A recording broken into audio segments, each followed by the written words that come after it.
Sorry, guys. We had some technical difficulties there for a minute. Not really sure what happened there, but we are back. Hang on a sec.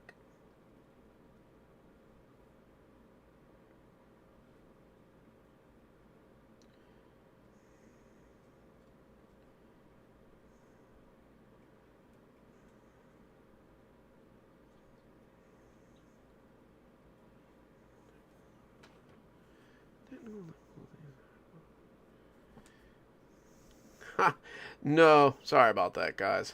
I'm not sure what happened. Something finicky from the update, I guess.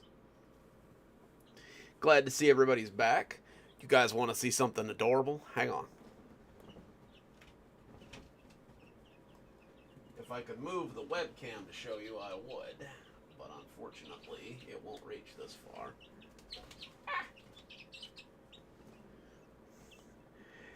There's like 9 of these little guys in there. They're so cute. We're raising them for a friend of ours until they get big, and then she wants them back. No, that's what happened last time. He jumped on my keyboard and messed up my live stream. But they're very cute.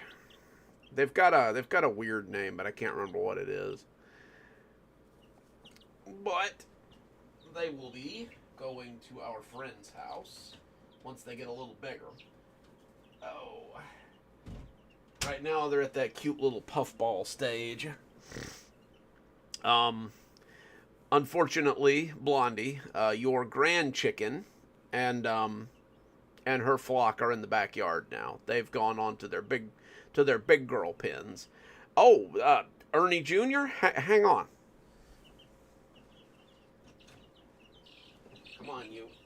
Oh. We snuck him in there. There he be. That's him. Well, her. It's a girl. But, they stand out amongst the little black chicks. Since he is so very blonde.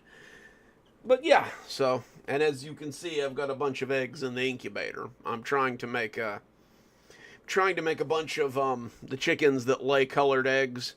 Right now we've got Bach, and she makes green eggs. So we're trying to get some other ones that make different colored eggs. But, one thing at a time there. But anyway, welcome to the show. Let's see, let me get everything adjusted here, and we will get rolling. Got all kinds of stuff.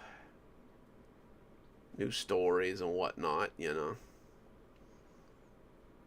it. Nope. Okay. Alrighty. Sorry for the late start tonight. I was helping my in-laws move, so I got a little bit late getting back, but gotta help out. Ernesta. Uh-oh. Well, hurry back. We'll be here, I hope. But yeah, so that's what's going on around here. Not a lot up for the most part.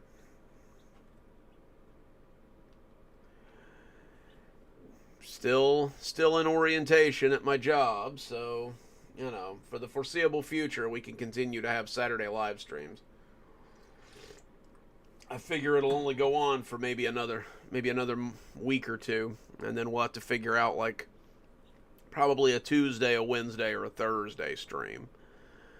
But, we'll play it by ear.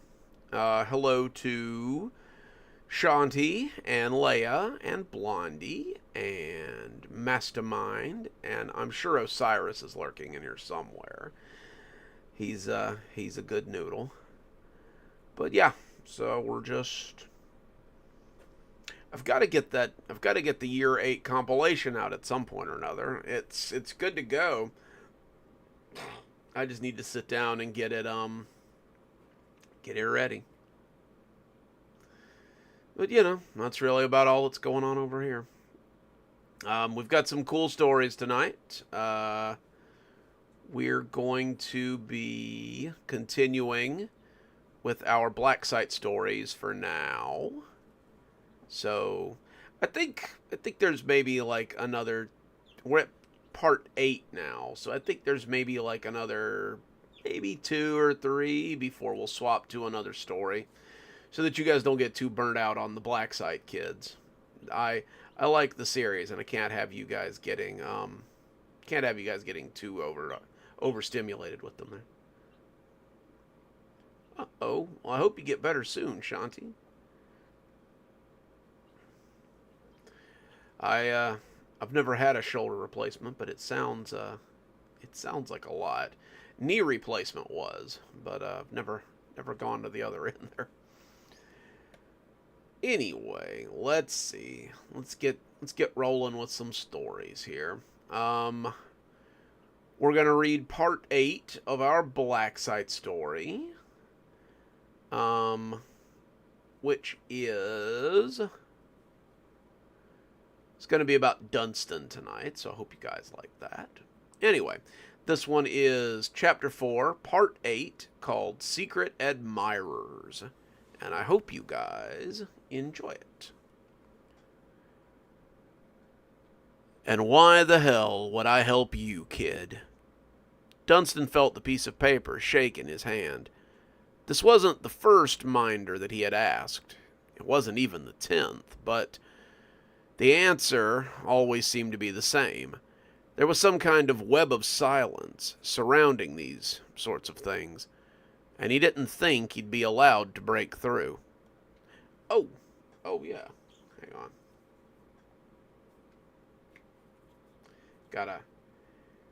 Gotta get on our Duke Cannon's lip balm here. Anytime old Duke Cannon wants to send me some money, they can go right ahead, because they make a very nice lip balm. She helped during my exam. I was just hoping to talk to her for a minute. I just wanted to talk, that's all. She was nice, and I was hoping maybe we could talk again. All you have to do is hand her a note. If she isn't interested, then I guess she'll tell me to buzz off. The minder scoffed and shook his head. Yeah, right. Why would she have any interest in a punk like you? Dunstan had been asking around for a few days about the brown-haired woman who'd come in to help with the green bands during exams. That was all he knew about her, the color of her hair, and the way she looked at the kids.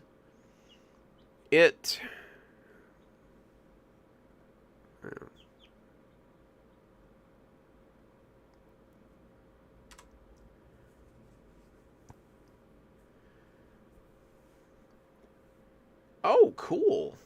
Good job, Leia. Let me know if they're serious, so I know not to read it, because I don't want to get you in any kind of copyright infringements here. That seemed extremely wrong somehow. You should know more about your mother than just the color of her hair. There should be some kind of law against not even being able to pick your mom out of a lineup, but apparently that was pretty normal in this situation. You don't even have to do anything. All you have to do is hand her a note. Like I said, if she doesn't want to talk, then she'll tell me to get lost. I just need someone to give it to her. If you're too much of a chicken to do it, then... The minder bristled, and Dunstan could tell that he'd struck a nerve. Clearly the man did not like having his courage called into question. You want to watch your tone, kid. I've put guys on the ground for offhanded comments like that. I don't really like your face, so I'm going to tell you to take a hike. But I just... But Dunstan knew he'd already lost. Beat it, kid, before I report you to Security Chief Ridley for whatever this is. Dunstan sighed and put the note in his pocket as he took his leave. At this rate, he didn't know how he was going to find his mother. He knew this was nothing more than a part of Rebecca's escape attempt, but the longer he looked, the more it changed in his mind. It was hard, knowing that she was so close and having no way to do anything about it. Some nights he would lay awake and think about it, just wondering if maybe she was thinking about him as well. He didn't figure she was, but you never knew. Perhaps she was looking for him just as hard as he was looking for her. Dunstan decided to go to the cafeteria, hoping that maybe he'd get lucky and she'd be there somewhere. His hopes weren't high. He knew that most of the extra staff had already gone home, or to whatever quantified as home for them. Most of them likely would go back out on the road, looking for kids to bring into this place, or just trying to figure out what their next move was going to be. Dunstan wondered how something like that might weigh on him, and then decided that it might be best not to think about it. He might one day have to shoulder that burden, and he wasn't really in a big hurry to find out about it.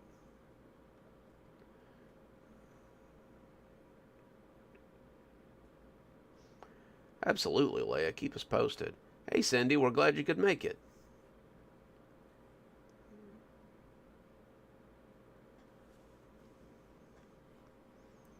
Ooh, I haven't seen People Under the Stairs in a long time.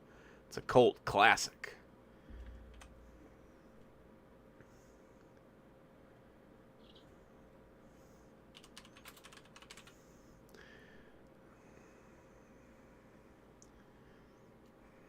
Alright, let's see.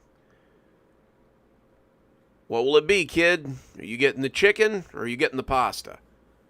Dunstan shook himself. He'd been lost in thought and forgot where he was for a moment. I was wondering if you could help me with something. I'm looking for someone, and I'm hoping that maybe you... There were kids pushing trays behind him, and Dunstan could already feel that this was a bad idea. Look, kid, I just served the food. I don't actually know anybody. Now, do you want the chicken, or do you want the pasta? Some of the kids were looking at Dunstan with impatience, and he saw Ryan say something to Dick as the two chuckled behind their hands. It's a lady, one of the ladies that goes to get the kids. We met during the exam, and I was hoping to find her again. You wouldn't know anything about where the people go when they take the kids back here, after exams or anything. She's got brown hair, and chicken or pasta, Poindexter, move it along, one of Dick's cohorts said, and the lion laughed nastily. I told you, kid, I don't know anybody, and even if I did, I wouldn't tell you. Now, do you want the pasta, do you want the chicken, or do you want to go hungry? Dunstan told him that he'd have the pasta, and the man in the apron put the plate on his tray a little harder than he strictly needed to. He looked at Dunstan as if to say, will that be all? And Dunstan took his food and went to find an empty table. As he sat down and began to pick at his food, he suddenly doubted that he would ever find his mother. It seemed as if no matter what he did, it was never going to get him any closer to what he was looking for. Perhaps it would always be a mystery, just something that he wasn't supposed to find out. None of it made him feel any better, but very little these days made him feel any better. Any luck? Came a voice from his left, and he turned to see Dex taking his usual seat. No. Pretty sure she's gone back on the road, Dunstan said morosely. Dunstan popped some of the pasta into his mouth, not really wanting to eat, but not having a lot else to do.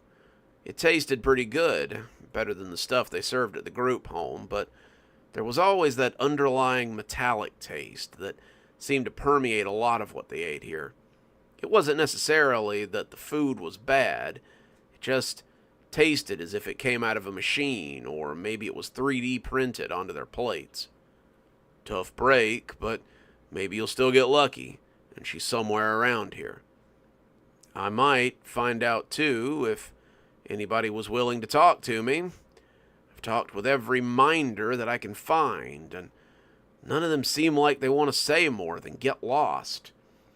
I don't know if there's some kind of code of silence in this place, but it almost seems like they're trying to stonewall me. Tex looked around, clearly trying to pick his audience, before leaning in a little to whisper to Dunstan, I'm sure there's a lot of secrecy surrounding the people that go out to get the kids. Those are probably not the sort of people you want others people putting names to. You'd have to find someone who's willing to help you. Somebody who maybe thinks of us as more than lab rats." Dunstan sighed. "I know what you're going to say, but I'm just not ready to talk to him." Dex swirled his fork around in his own pasta, pulling a mouthful up from the plate before just looking at it as it dripped sauce back onto the tray. "I know the last time you spoke with him wasn't particularly nice, but I hear he's been asking questions about you." Dunstan snorted.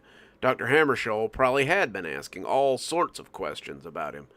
He imagined he had gone to talk to Dex and Gerald and maybe some of the other Green Band kids, but he probably hadn't gotten curious enough to go talk with Rebecca yet. Rebecca had never said anything about him, but she made it pretty clear that the next time she saw Dr. Hammarskjöld, she was going to hurt the little man. Dunstan had been forced to go to their daily sessions, but he'd kept his responses short and polite when he was dealing with the little doctor. Dr. Hammarskjöld seemed taken aback by these encounters, but not overly hurt by them. Dunstan supposed that lots of kids had probably treated him similarly once some of the magic had worn off this place. He imagined there were probably quite a few kids who came to resent him, or, felt some kind of way when they realized what he stood for. But the transition from friendly to cordial had gone through Dunstan. Lost my train of thought there for a minute.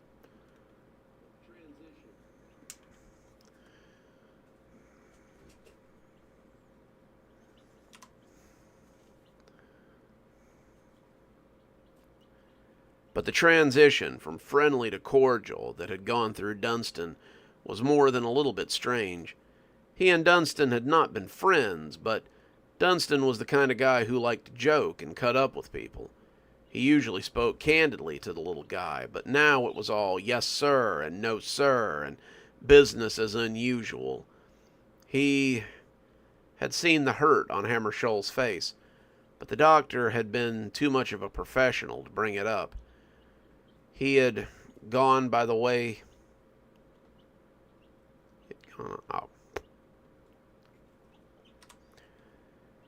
He had gone on the way he always had, and for that Dunstan had been glad.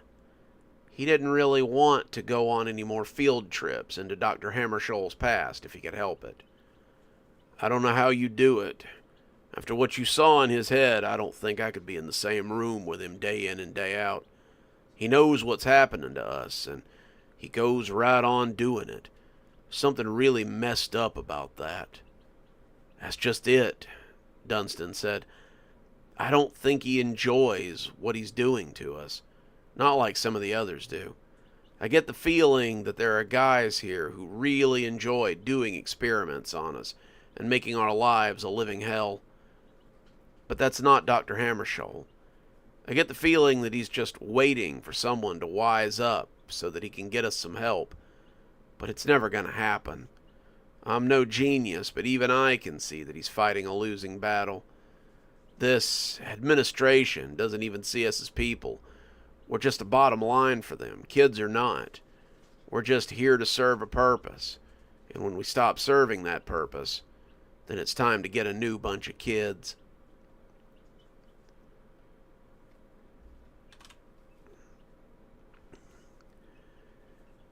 Dex shrugged. Blech. Try that one again. Dex shrugged. "Sounds a lot like it is on the outside, too. I know a lot of people in the system who, once they stop being cute, the system stops working for them. They age out, and then it all seems to be over for them." "Yeah, except in the system, they don't let a monster eat you when you stop being cute." Dex laughed. He just couldn't help himself. As messed up as it was, Dunstan had the right of it.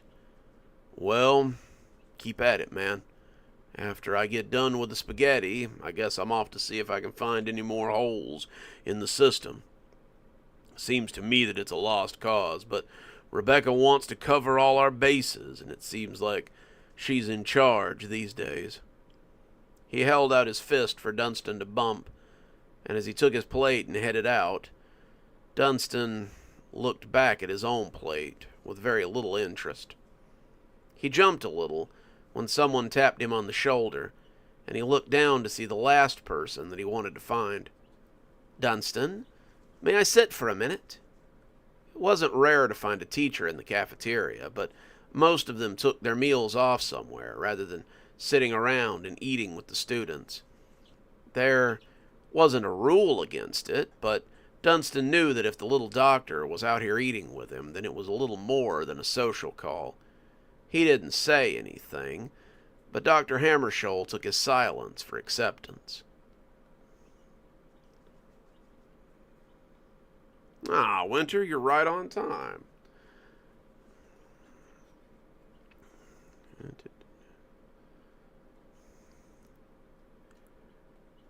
"I understand you've been looking for someone.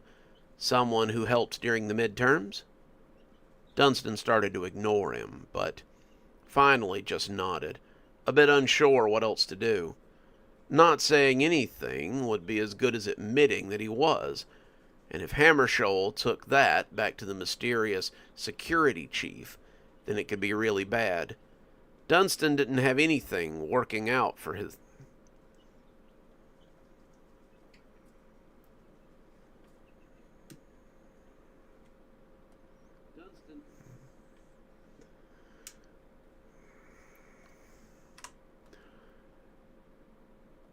Dunstan didn't have anything worked out for this gambit, but he didn't have a lot of choices other than to talk or walk away.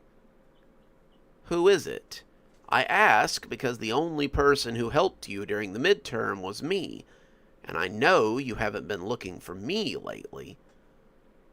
Dunstan slid his spaghetti around, trying to come up with a lie, and finally just deciding to press his luck.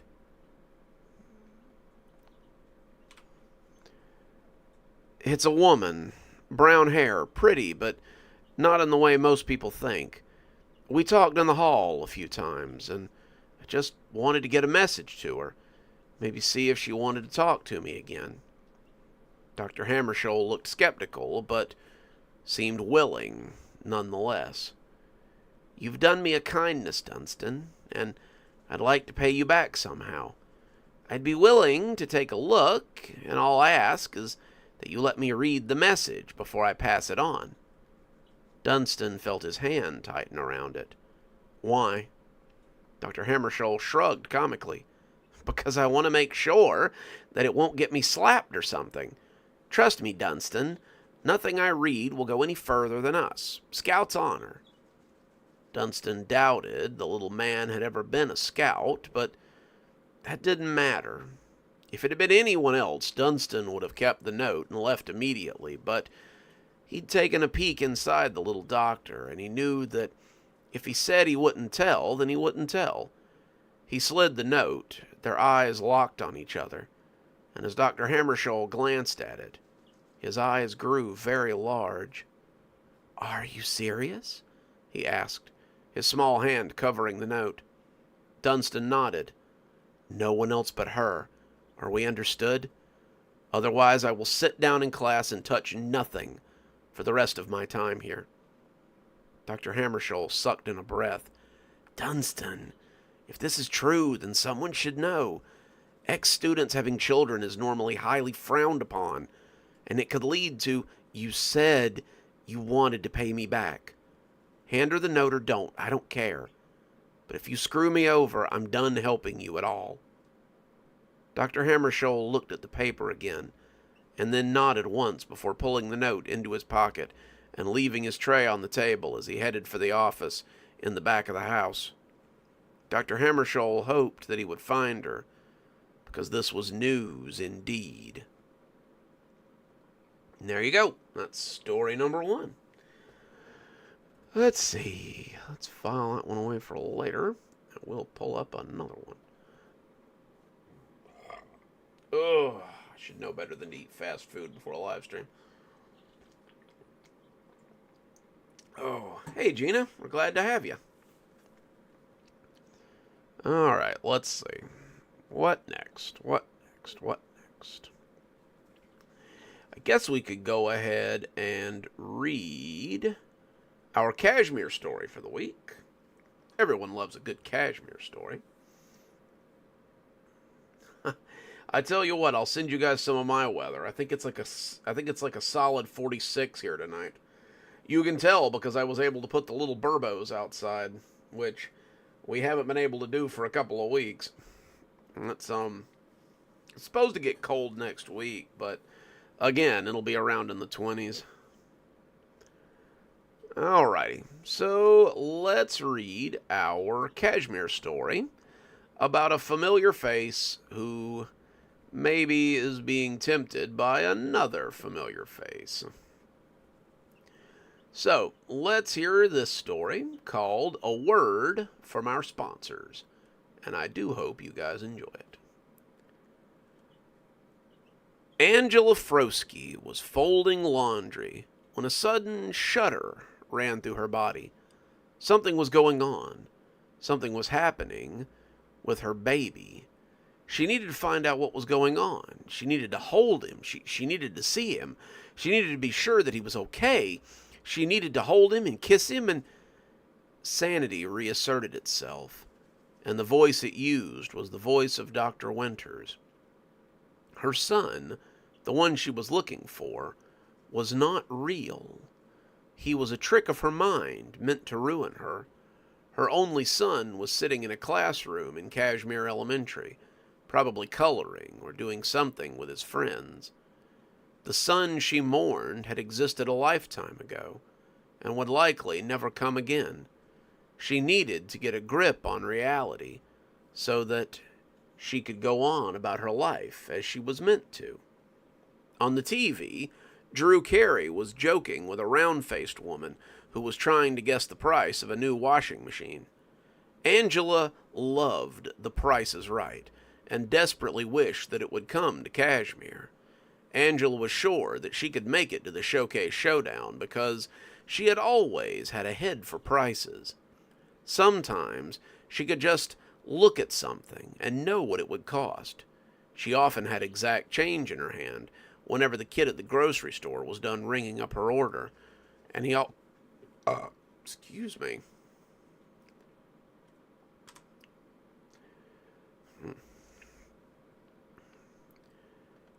And he always commented on how nice it was that she didn't have to fumble around for her money, as so many others did. Most of the time, that was because she already had it added up in her head. She had taken all the items in the buggy and knew what it would be before it was time to pay. She didn't know how she did it, but it was something she had always been able to do, and she liked it. She paused in her folding as The Price is Right was covered in snow for a moment, but then came back normally. Try that one again. But then came back normally. That was odd. There hadn't been a fuzzy signal like that in a long time. Ever since switching from cable to digital, you didn't recall... You didn't really. If I could talk today.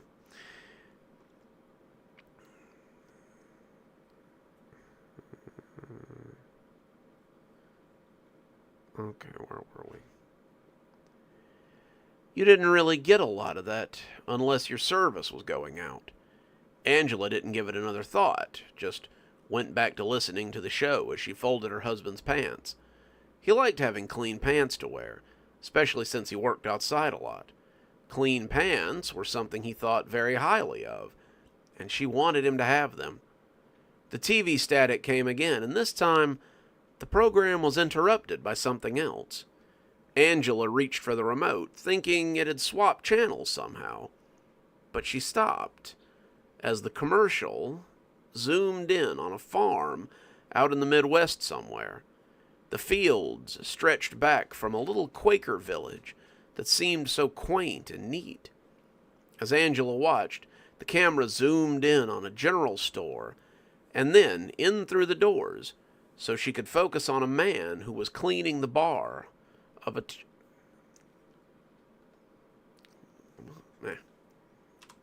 Yeah.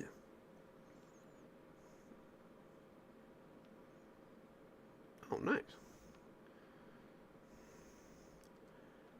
The man was as neat as her husband liked his pants, and he looked up suddenly from wiping at the old wooden table and smiled at her. His smile was so large, so inviting, that Angela felt like she might be about to fall into it. "Hello there. I'd like to welcome you to Bright Farm. We've been making our own milk and cheese for over 100 years now, and it's just so good to serve the people. Something nice and fresh every day." Angela felt her fingers fumbling over the remote, but it slipped out of her hand as her hand lost strength. The man's voice was so soothing, so inviting, and as the remote clattered onto the end table, she barely noticed. She knew she should turn it. This was something that she didn't need to watch, but she wanted to. She really wanted to. Here at Bright Farm, we offer not just fresh vegetables and farm-fresh milk, but we also help make people's dreams come true. Do you have a dream you'd like to come true, Angela? Angela stiffened. The man had said her name, her actual name, and she didn't know what to do. Commercials didn't usually say people's names, and it was something that made her very nervous and ecstatic all at once. It was as if the man was talking directly to her, and that made this a little more personal than the Triscuit commercials or the ads for Judge Judy. She set the pants down, half folded, and moved a little closer to the television, wanting to see where this was going. Here at the Bright Farm, we have everything you need. A loving community that doesn't just bury your problems, but fixes them. Here at Bright Farm, we want you to be truly happy as you bask in the glow of the bright. This is our main community, but we have so many others too. Larger communities, smaller communities, but all of them willing to serve the bright. You could be part of that community, Angela. You, your husband, your son, even the son you lost. That made her hair stand up on the nape of her neck. There was no son. The voice of Dr. Winters told her so, but the longer she watched the commercial, the more she began to doubt that, and the quieter the voice became. You didn't really think he was gone, did you, Angela? He's here in the Wonder Barn. Everything is here in the Wonder Barn. Your wildest dreams and your greatest desires lie just beyond the door. She hadn't really noticed, but he'd been walking as he was talking. He had left the general store, and she vaguely remembered feeling a little nauseous as the shelves slid by with their half-remembered can labels and their odd languages across the front. He had walked across the porch and out the back so that he could stand before the huge double doors of a barn. The barn looked like a cowshed, something she had seen many of since she was a child, but instead of the sounds of squalling milk cows and the heavy hoof noises of impatient bulls, it was quiet, except for a low humming sound that she couldn't place. Ugh, sorry guys, I was drowning.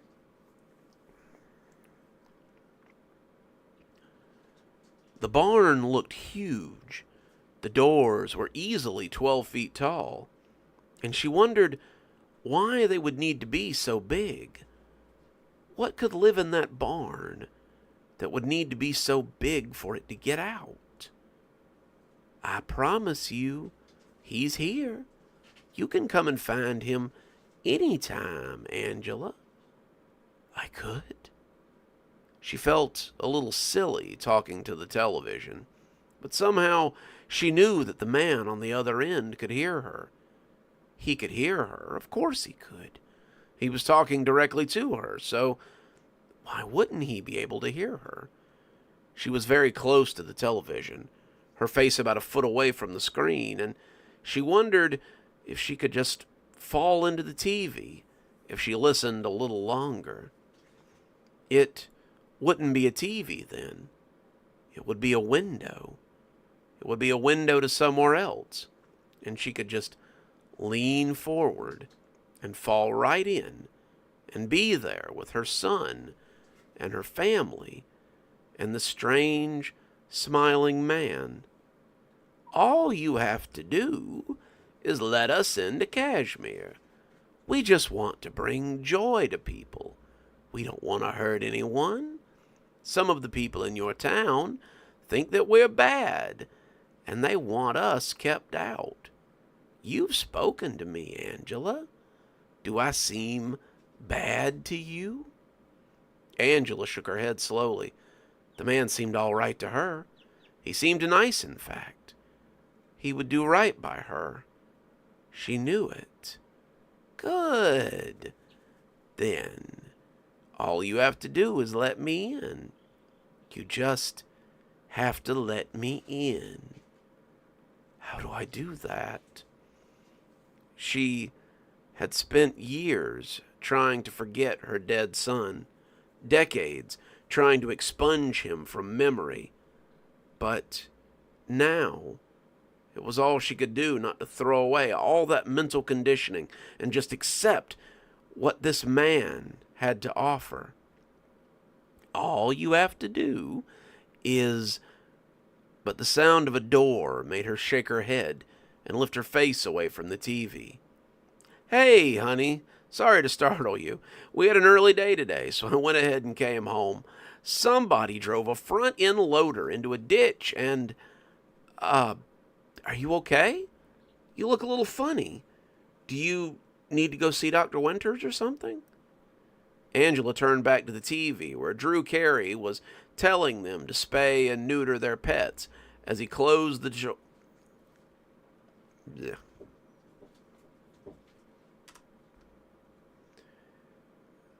As he closed the show and waved at her. Somehow, she had lost about 25 minutes talking to the man on the TV, and the longer she waited...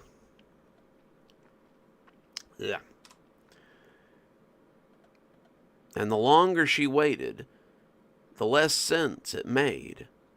Oh, I'm okay. I think I'm all right for the first time in a while. Tell me about your day, dear. I want to hear all about it. She knew that the man would be back, and next time, she might not be interrupted. Next time, he might tell her how she, too, could experience the bright. And there you go. There's your Kashmir story.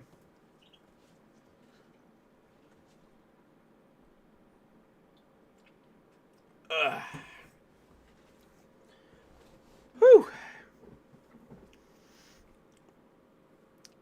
I forget who's moving, but is it Winter? Winter, are you moving? Don't move to Florida, Winter. It's not great here. I would totally tell anybody, don't move to Florida. It's a really nice place, but it's very expensive. Not that I wouldn't mind having a few of you guys closer to hand, but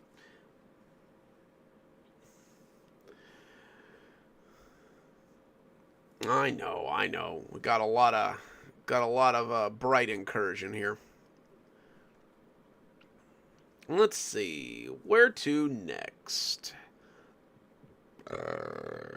Excuse me. Oof. Tell you what, let's go ahead and read our Friday story, which is a Stragview story. So, all of you Stragview fans, I'll have to come visit the farm one of these days. We're going to do a Stragview story. I know you guys like your Stragview stuff. About it's something we haven't really covered yet on the series. It's about one of the nurses that works at Stragview and a strange sort of deferred compensation that she gets from her job. So I hope you guys enjoy it. It's called No Mercy. I've lived here all my life, Leia. I too like Florida, but I see people coming in and they're not ready for hurricanes. They're not ready for tourism. They're not ready for the bipolar weather. It's a mess. Florida is a great place to visit, but it's sometimes it's a pill to live in. But far be it from me to send anybody away from Florida. Anyway, this is our Stragview story. It's called No Mercy, and we'll get rolling. You could hear the sound of her cart rumbling from almost anywhere. She chose the cart for that specific reason. Some nurses in Stragview like to make themselves damn near invisible, but Nurse Claymore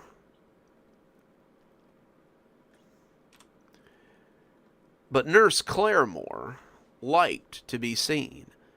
The inmates called her Nurse Claymore. Most of the guards did too, but she didn't mind. She'd been here a long time, and with any luck, she'd be here a long time more. "Claymore!" yelled someone from the captain's office, and she waved at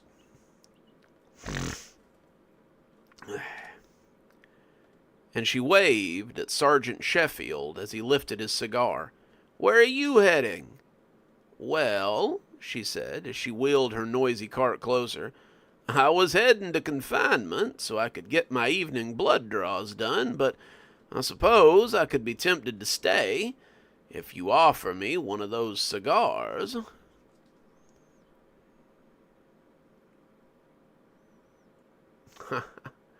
Well, moving's always exciting, Winter. Ha! Oh my, that is a good place to move once you hit the lotto. It's the only way I can afford to live in Pensacola. Well, once we get the farm up and running, I'll have to have more of you guys over to visit so you can see all the cool stuff I'm doing over here. Sheffield laughed as he dug out another of the slim little cigars and handed it to her. She bit off the end and spat, and Sheffield sparked his lighter as he held it out to light it. She pulled the smoke into her lungs, closed her eyes, and savored the taste. No matter how long she lived, the taste of a good cigar was hard to beat.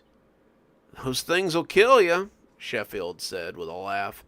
"Son, when you've lived as long as I have, you learn to savor the things that do you harm."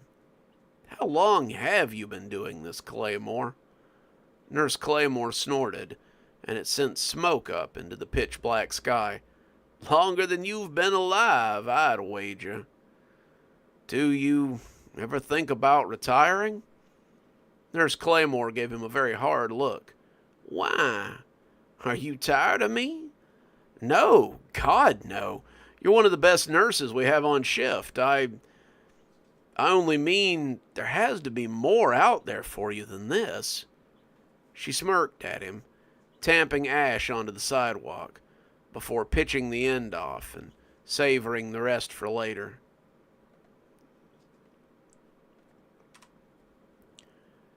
Saving the rest for later. After a while, this job becomes your whole life. I don't know what I'll do after this, or if there's even an after this for me, but that won't be for a while yet. They chatted a little more, and Nurse Claymore found that she liked Sheffield. He was young, but he was easier to talk to than most of them. Most of the people you met on the yard just wanted to hear war stories. They wanted to hear how bad it could get. But Sheffield had been doing this long enough that none of that interested him. He'd probably keep right on doing it after Claymore retired, too. But she hoped there would be something for him when it was all said and done. She took her leave then, heading down to confinement so that she could start her Sunday blood draws. She wanted to get done before pill pass so that she could eat her breakfast before all the dope fiends and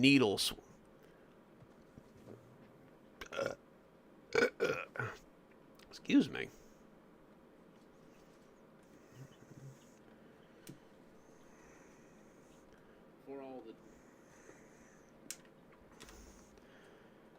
Before all the dope fiends and needlers wandered up to the pill window to get their daily dose of narcotics.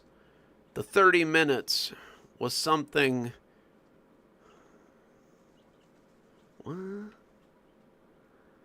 30 minutes.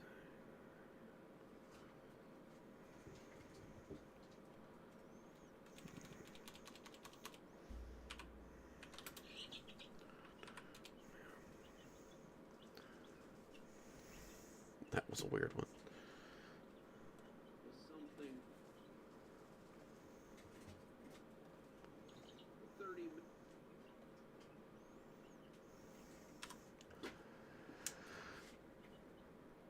The 30 minutes she sometimes got in her office to eat what amounted to a scrambled egg bowl with some hash browns on top was the best part of her day, and she wouldn't trade it for anything. Well, not the best part of her day, but that would come later. She used her key to get in through the gate and said good morning to Officer Norman and Sergeant O'Reilly. She knew that Officer Bates was in the bubble doing paperwork, and he would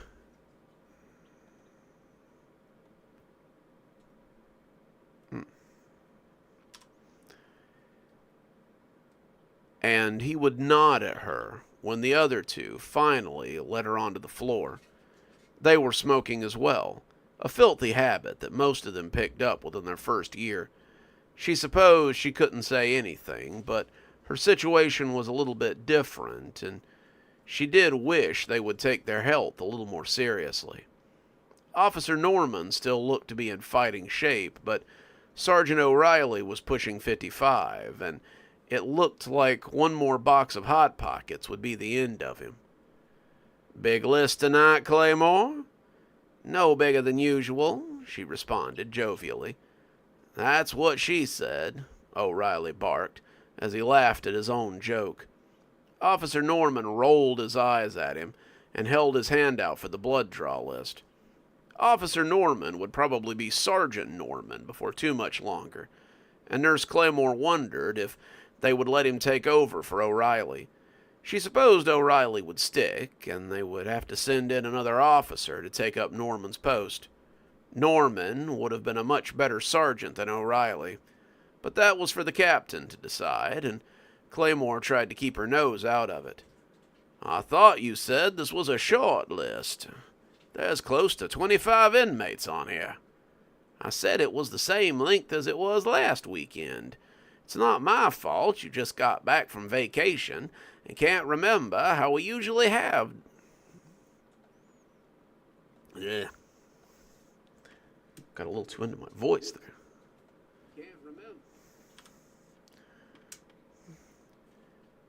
"Can't remember how many we usually have, Norman?"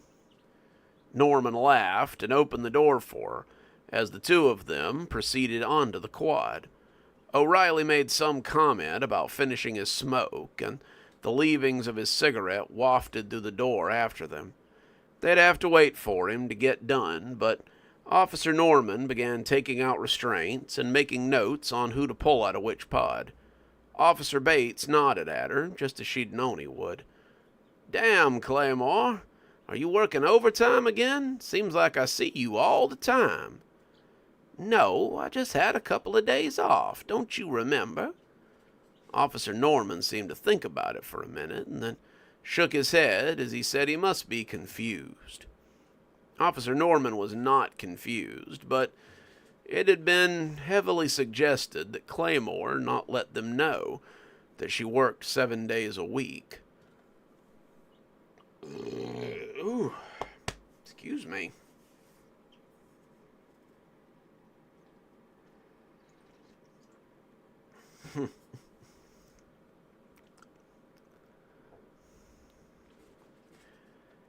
It was... Try that one again. It was something that would have shocked most of them, but To her, it was just a perk of the job. Claymore worked 7 days a week because she wanted to, and because it allowed her to continue the job she had begun so long ago. In a lot of ways, Claymore was as much a part of the prison as the warden or his one-eared cat. She would leave one day, maybe even one day soon, but for now, she would continue to work the job she loved and punish those who needed punishing. The blood draws took an hour and a half, as she had expected they would, and she only had to tell 2 or 3 inmates that they were being the biggest babies she'd ever seen, and they needed to suck it up. The inmates mostly laughed at this. They knew that Claymore was a hard woman, but she was fair. They knew that as long as they were truthful with her, and they kept their ribbing to a professional level, that she would make sure they got their meds and she would ensure that they were taken care of. That was important in this line of work, because a nurse that was overly flirty was likely to get in trouble, and a nurse that was too hard-edged was likely to get hurt. It was about 2 o'clock in the morning when Claymore waved at the confinement officers and made her way back towards the captain's office, with her medical cart and her half-smoked cigar. She was about to see if Sergeant Sheffield would light it for her again, when the report of a medical emergency in F dorm came over the radio. She turned her cart in the direction of the dorm as Sergeant Sheffield went running in that direction, but she took her time and continued to amble. She wanted to get there after the action was done, and she knew that she would only be in the way if she got there while they were still fighting with whoever it was.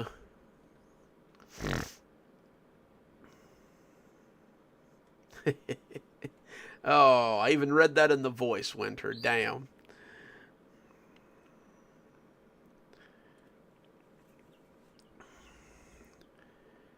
She got to the front door just as Sergeant Sheffield and Sergeant Jones came out with an inmate between them.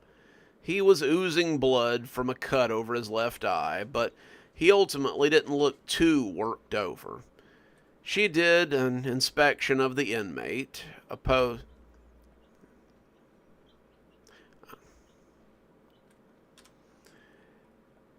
post-use-of-force physical, and determined that his injuries were likely something he had sustained during a fight. After she was done, the officer took him down to confinement, and another inmate popped out between a couple of officers that she didn't recognize. This one was a little bit worse, but she still... What?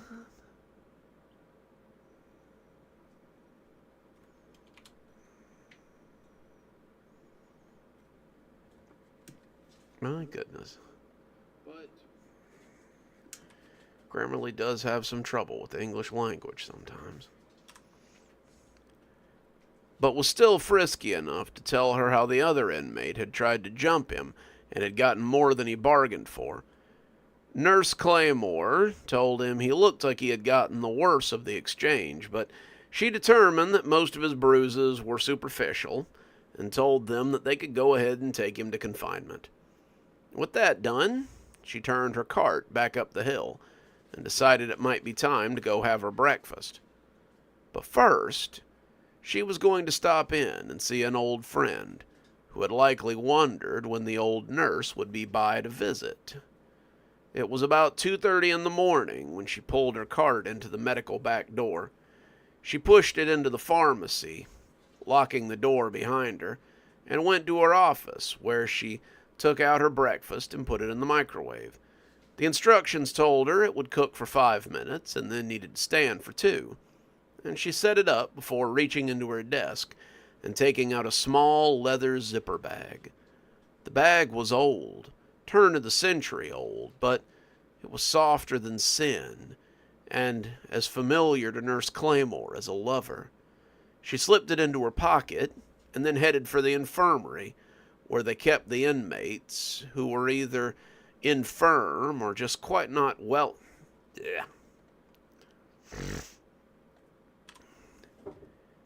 Infirm or just not quite well enough to be in general housing. She saw Jones, Officer Jenkins, sitting at the desk and popped her head in to wave at him. Jones, he was a good guy.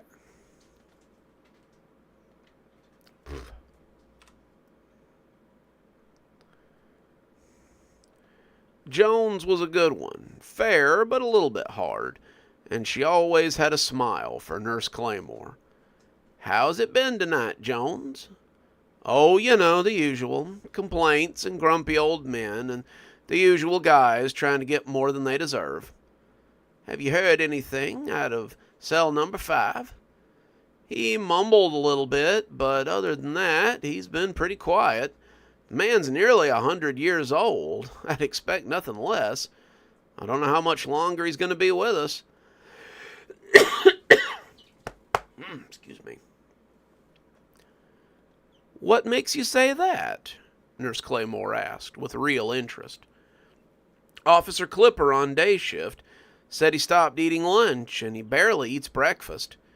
The nurses give him his dinner, through a bag, of course, but he's really sort of giving it up. It looks like he might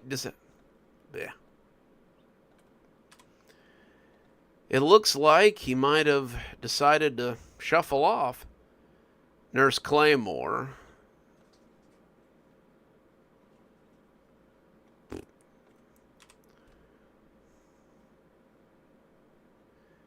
Oh, Doc works in a high security prison. There's no death row, but we have big girl inmates. We have big boy inmates. They're not great sometimes. Nurse Claymore nodded stiffly, telling her that she was going into cell 5 to check on him and give him his nightly injection. Officer Jenkins told her that that was fine and leaned forward to flip the button that would turn off the camera in that cell. She would not have normally done that, but the warden had given special instructions that the sessions between Nurse Claymore and the inmate in cell 5 were not to be viewed by anyone, and they were strictly a private matter.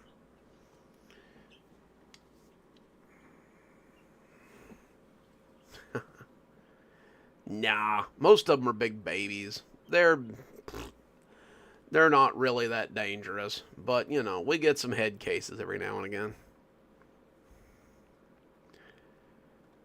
Nurse Claymore nodded and said she wouldn't be longer than about 10 minutes. Jones said that was fine and went back to her paperback as Nurse Claymore went to cell 5. Medical didn't have a lot of cells, but the ones they had big iron doors on them with food flaps attached. Most of them were negative pressure cells, the kind you put TV...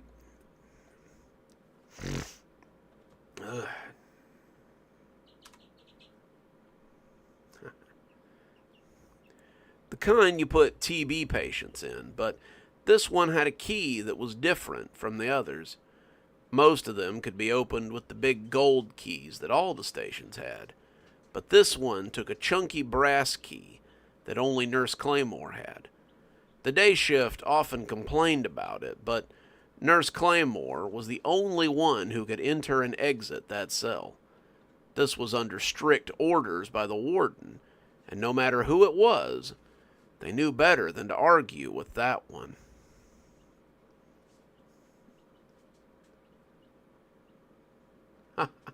Well, don't worry too hard. I have pretty good rapport with inmates, so most of them don't want to hurt me anyway. As the door came open, the smell hit her almost at once. The inmate inside had no name that anyone but Herb was aware of. He had been...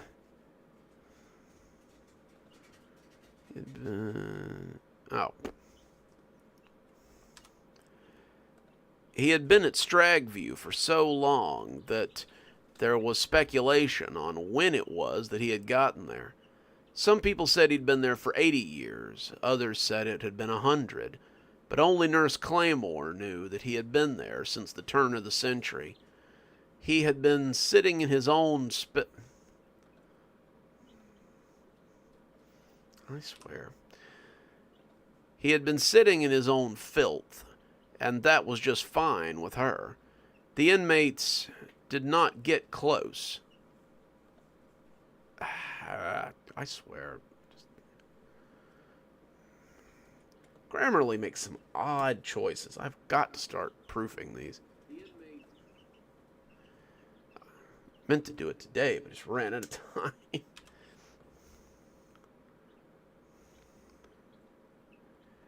The inmate did not get clothes. He did not get a mattress or a bed.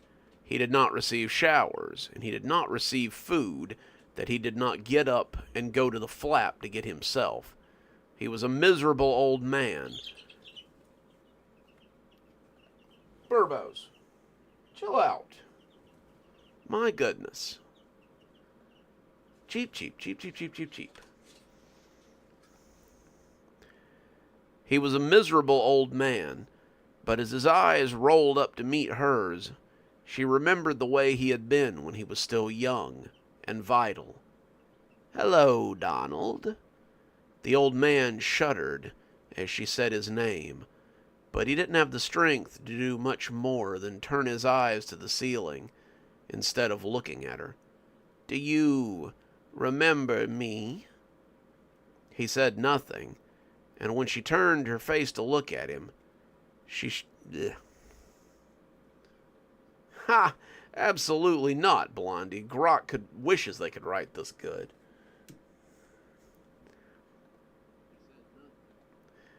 No, I usually verbally dictate it to Grammarly, but apparently my accent's a little thick, because Grammarly doesn't really know what I'm saying.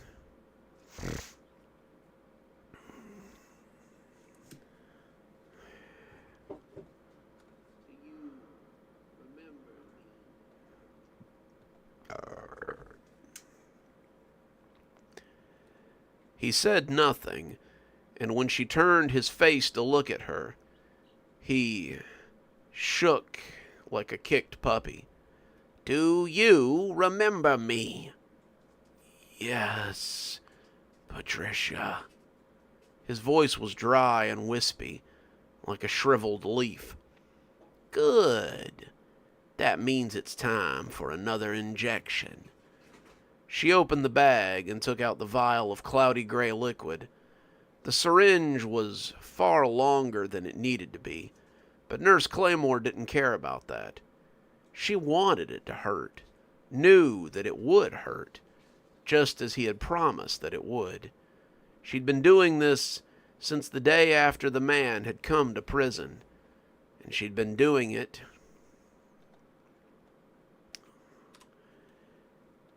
and she'd be doing it until the day he died. She drew up the vial and made ready to stick the old man, but it seemed he had a little more life left in him than she had expected. He lunged up suddenly, putting all of his strength behind one last desperate push, and as his skinny hands wrapped around her arms, he shoved her back and into the wall of the cell. It wouldn't have been hard to shake him off. It would have been the easiest thing in the world, but as he held her there and glowered at her, what he said surprised her a little. "Keeping me in hell won't bring your husband back." It was the worst thing that he could have possibly said, and when she shoved him back against the far wall of the cell, she thought that she might have killed him for a moment. He went limp, his head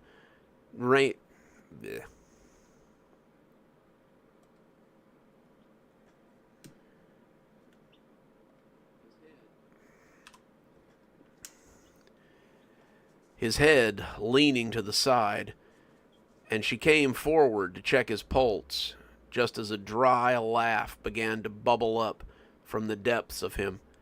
He shook and rocked as he laughed, his mirth bubbling up from him like a fresh spring, and as he did, he spoke for the first time in decades. "You can't unkill him. You can't save him, because if you could, I would have done it by now.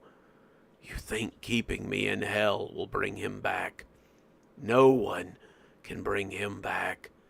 He's dead, and nothing can save him." She plunged the needle and thoughtlessly nearly pierced his entire arm as she did so.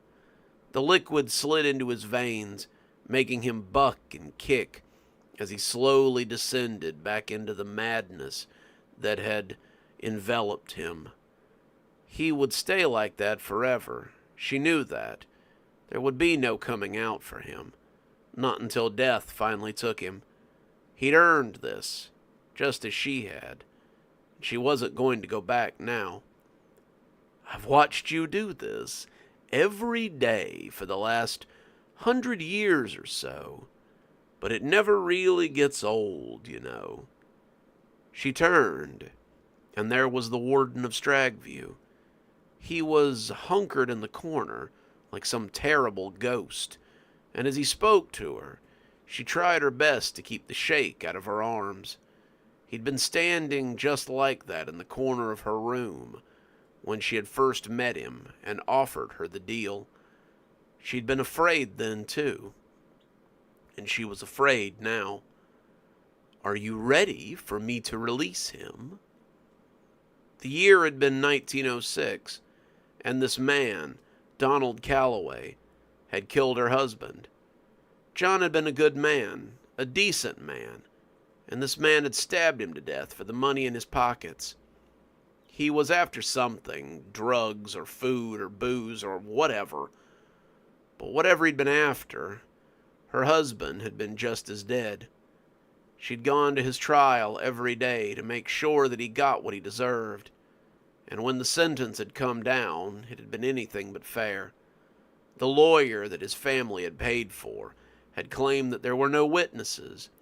They'd claimed that no one had seen the murder, and that the fact that the man had her husband's wallet was circumstantial at best. They said the most they could do was get him for theft, and they decided to give him 1.5 years in prison.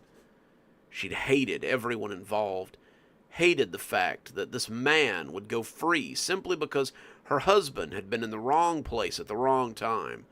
It was unthinkable, it was unfair, and she'd lain awake at night, hating everything, and wishing nothing but death on those who could not bring her husband's killer to justice. The warden had heard her cries for justice, and had offered her as close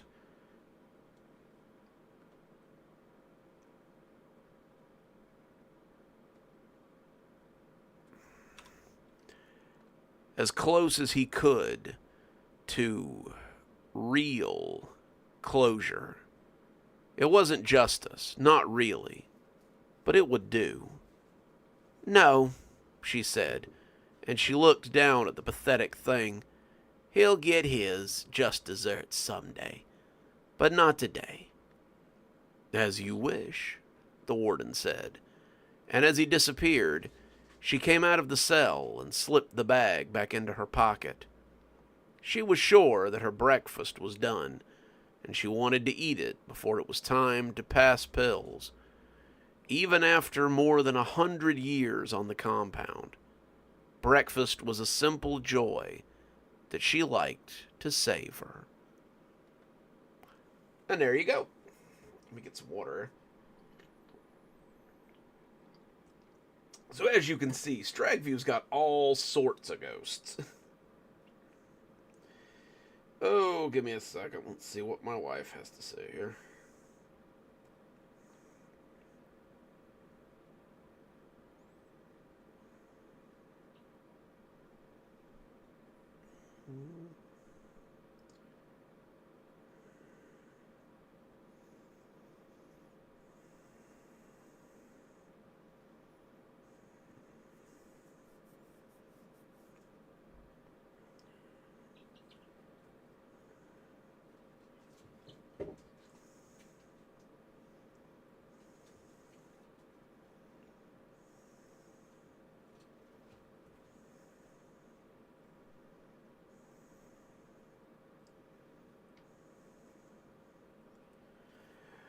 Alrighty.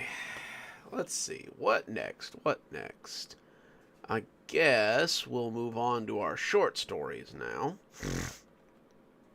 Oh, I'm not sure we'll be able to get both of them tonight, kiddos. Already starting to lose my voice. All that dust in there, that always kills me. Ooh, excuse me. Ugh. Okay. This one is about a strange bit of family history, and it's called My Grandfather Made More Than Clocks. And I hope you guys enjoy it.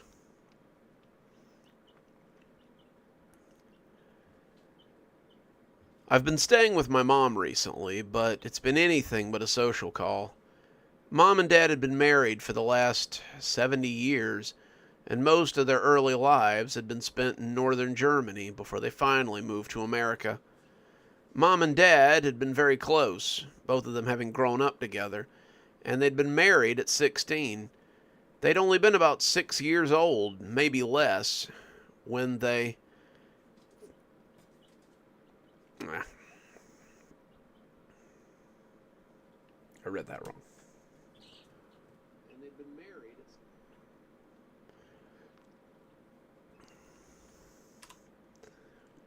at... Okay. There had only been about 6 years, maybe less, where they didn't know the other existed. So when Dad died about 8 months ago from an embolism, it nearly killed Mom, too. I think if it hadn't been for her grandkids, both of whom were off at college but still loved their grandma dearly, she would have just refused to eat and gone on along with him. With my kids off at college and my ex-husband busy with his new family, I had decided to move in with Mom and help her adjust to...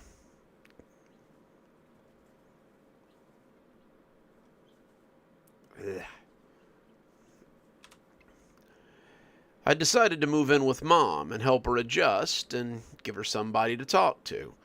Mom's always given the impression of being a helpless, ditzy woman, even when I was a kid. She seemed more like a damsel in distress than a strong woman who ran the household and kept the kids in line. But I knew better. I have 3 other siblings, but they're all off doing important things, like managing banks or going on vacations overseas. So none of them are really in a position to help Mom. If you didn't pick up on the sarcasm there, I'm sure I could dial it up a little bit, but I'm telling you this to let you know that even though Mom's doctor thinks she might be in the early stages of Alzheimer's, I have a suspicion that it's just the way she is. Mom's always downplayed what she can do and how strong she is, and she's never wavered on any of her memories. Her memories are exactly how we came to be in this situation. We were going through some pictures in the basement, old boxes of albums from back when Mom and Dad lived in northern Germany, and I began to see a woman that I'd never seen before. Excuse me.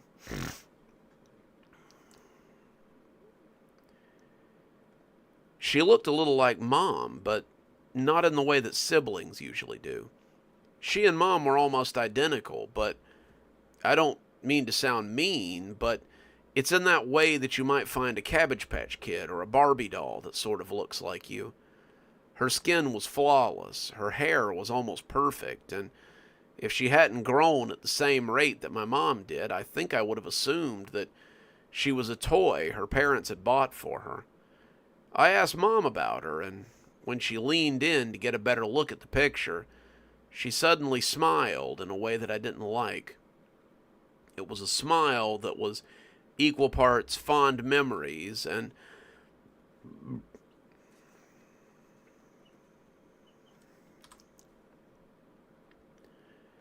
fear of a secret that she wasn't quite ready to tell. "That is my sister, Bianca. I didn't know I had an aunt." My mother laughed. "You have an uncle, too.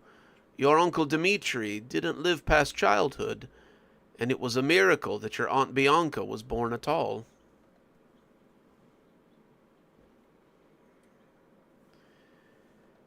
How come I've never heard of her? Is she still alive? Mom was silent for a moment, seeming to look for the words to explain about her mysterious aunt. Ugh.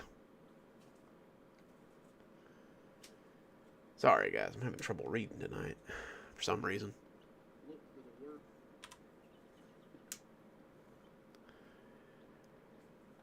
Look for the words to explain about this mysterious aunt of mine before finally settling on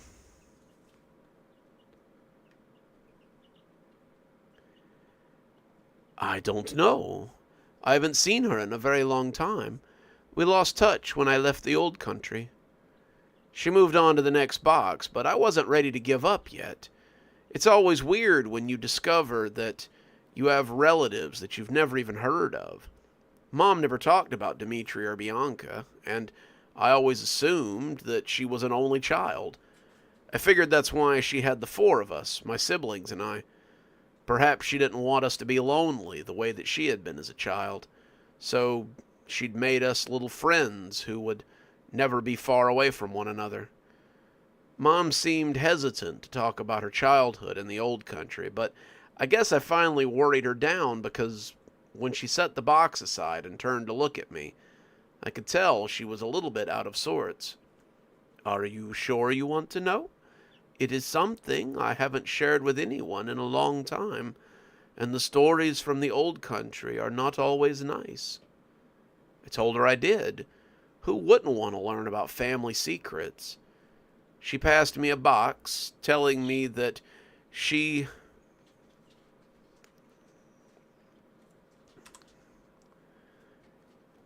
we could work while we talked. And as we sorted through the things that we would give to Goodwill or put into the attic eventually, my mother began her story from many, many years ago. We grew up in a little village in North Germany. This was 1963 or 64, I forget, and we were still rebuilding after the atrocities of the war. The war had been decades ago, but there was still a lot going on. You never knew where you were going to find munitions or weapons left behind by Germans or Russians or whoever once occupied the space. That was all before my time, though, and I only remember playing in the woods with my brother and sister. Bianca was a year older than me, and Dimitri a year younger than me. I suppose that makes me a middle child, but we were all so close in age that it hardly mattered. My father was a clockmaker, one of the best clockmakers in the area, and he had a little shop in town and a workshop back at home. Mother stayed at home with us and made sure that we were fed and dressed and that we were ready to go to school when the time came. It was a good time. We didn't know stress or strife thanks to my father's profession.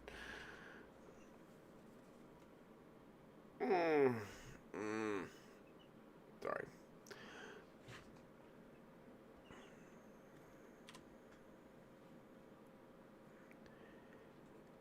And the three of us were very close. Besides my father. Besides your father. Besides your father, they were my best friends. The best friends I ever had.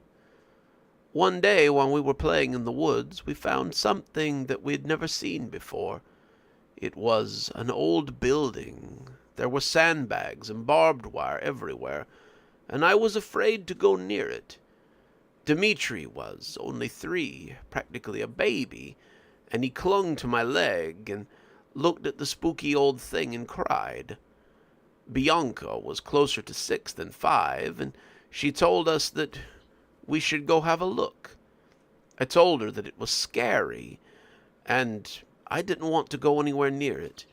And she said that if we were afraid, we could stay behind, but that she wasn't going to share any of the treasures she found there. We didn't see the explosion from inside the perimeter, but we heard it. We called for Bianca for quite some time, telling her to come out and be okay, but she never did.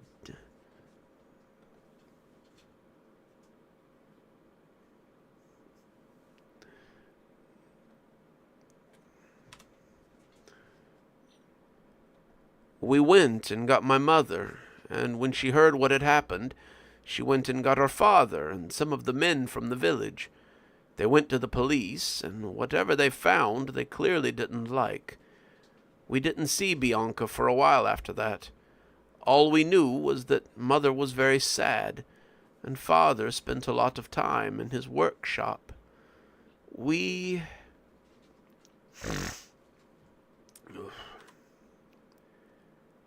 He would stay in there for days, working on something that he wouldn't let anyone else see.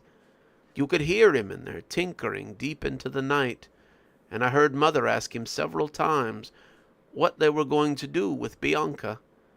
I was a child. I assumed she had been hurt and she needed medical attention. I didn't understand why they wouldn't let us see her, let us speak with her, but when Mother asked, Father told her to be quiet and let him work. Father had never been an unhappy man. He had his moments where he could be cross, but he was always very jovial and gregarious. He liked to laugh. He liked to hug. And the new man who had replaced him was sullen and often short.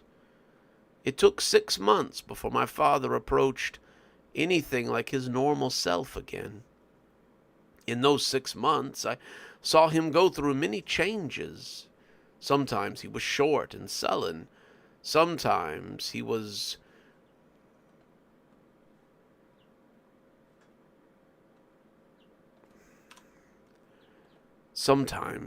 glowering and quiet. Other times he was agitated and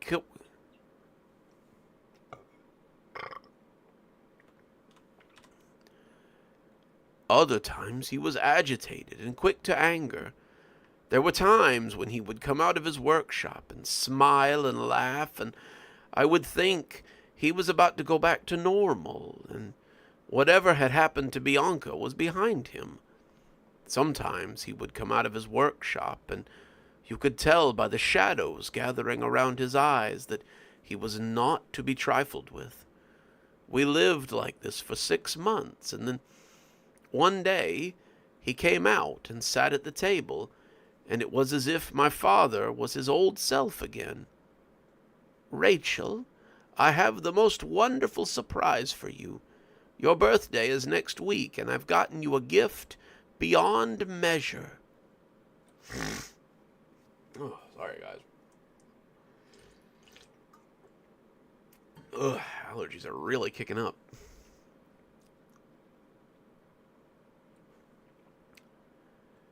I asked him what it was, begged him to tell me, but he said it was a secret and I would have to wait.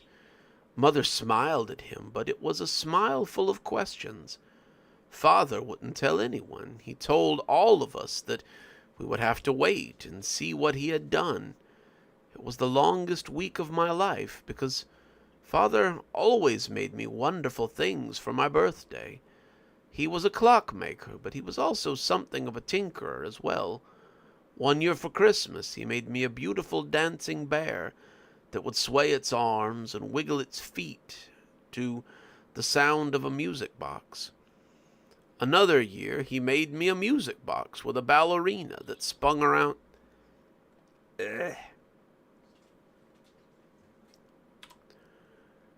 Spun around to music. He had made me horses that neighed.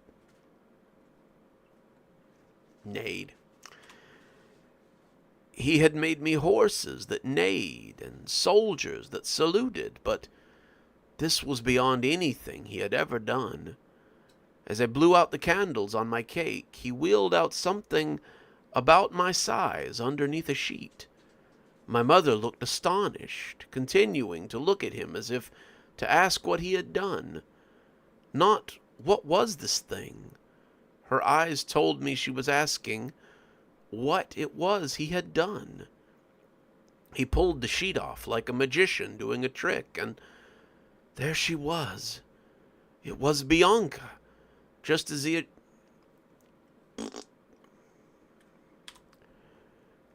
just as she had been the last time I saw her. And when she opened her eyes and took a few slow steps forward, I felt my heart beat normally for the first time in half a year. She had been recovering. She'd been getting better, and now she was back, and we could be a family again. Dmitri looked astonished as well, but it wasn't the same kind of surprise.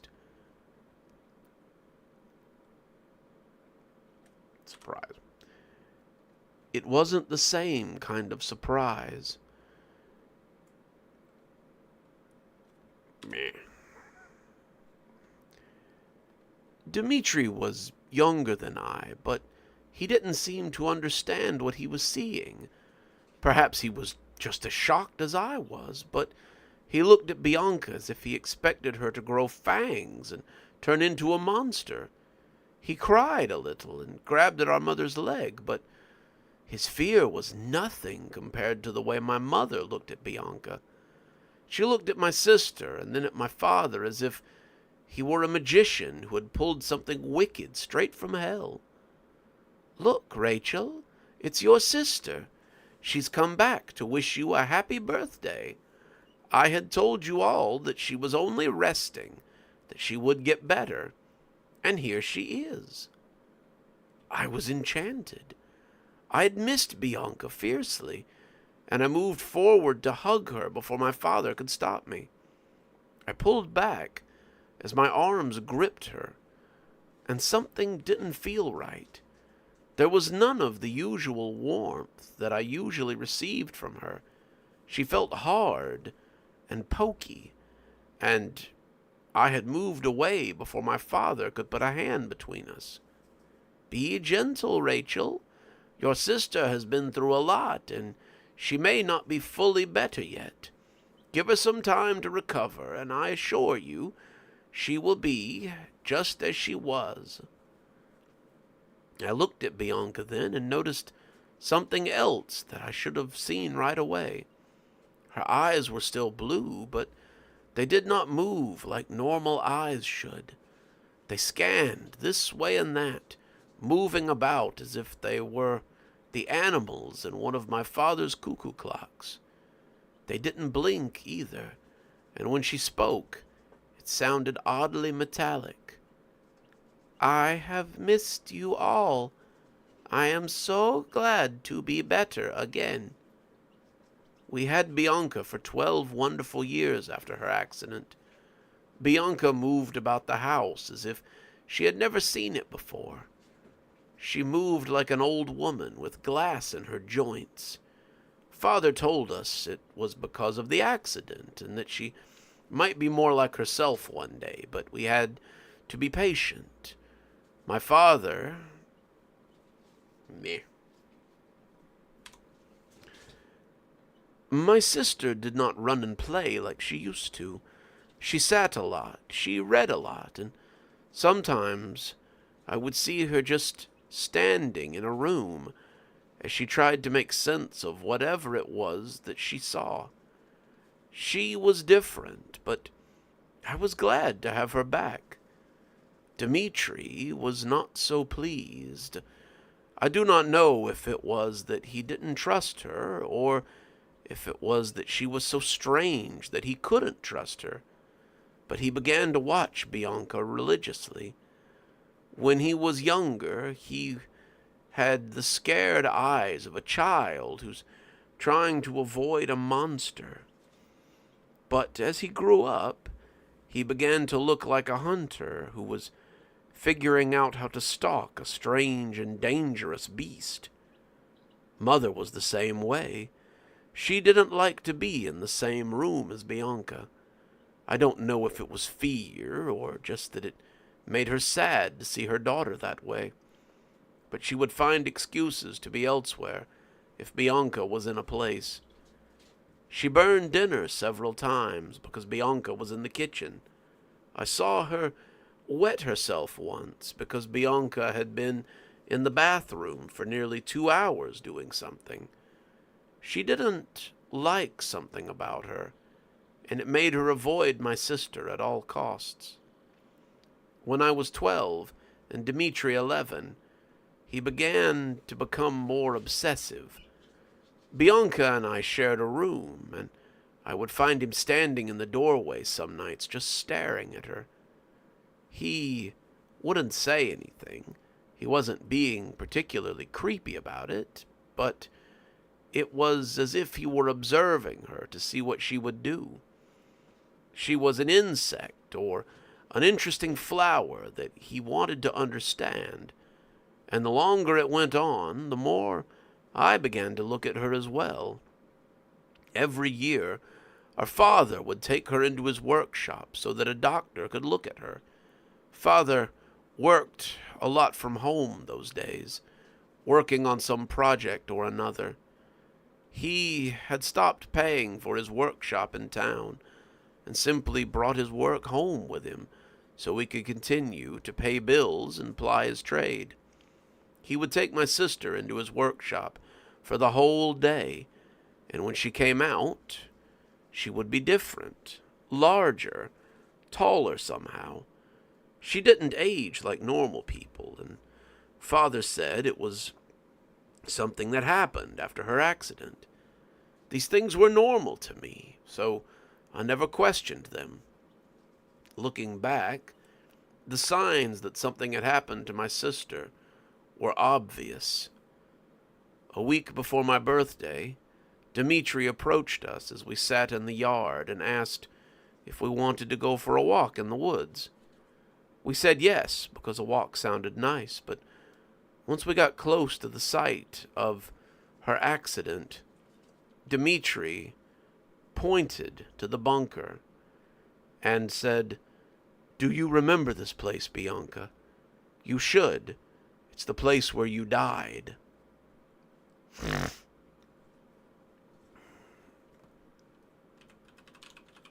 Sorry.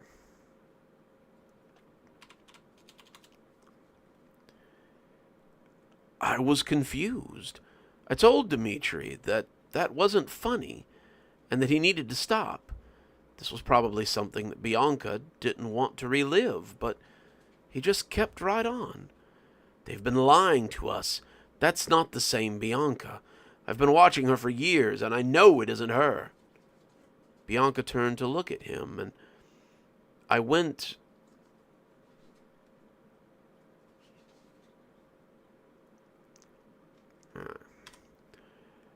I winced a little as I heard the same strange clicking that I always heard when she moved her head or arms. It was the kind of clicking you heard sometimes when she was lying in bed and pretending to sleep. I say pretending because she never actually slept. You could see her eyes were open, her mouth moving silently, and she never snored or breathed at all. It was strange, but I'd always assumed it was another part of her recovery after the accident, even though it had been nearly 7 years. If it's not Bianca, then what is it? It looks like Bianca, it sounds like Bianca, and it seems to have all her memories. If it isn't her, then who is it? "I don't know," said Dmitri, "but I intend to find out, now that we're away from the home." Ugh. Now that we're away from the home. He grabbed her and tried to throw her to the ground. Dmitri was 2 years younger than Bianca, but he'd gotten quite large since he'd turned 11.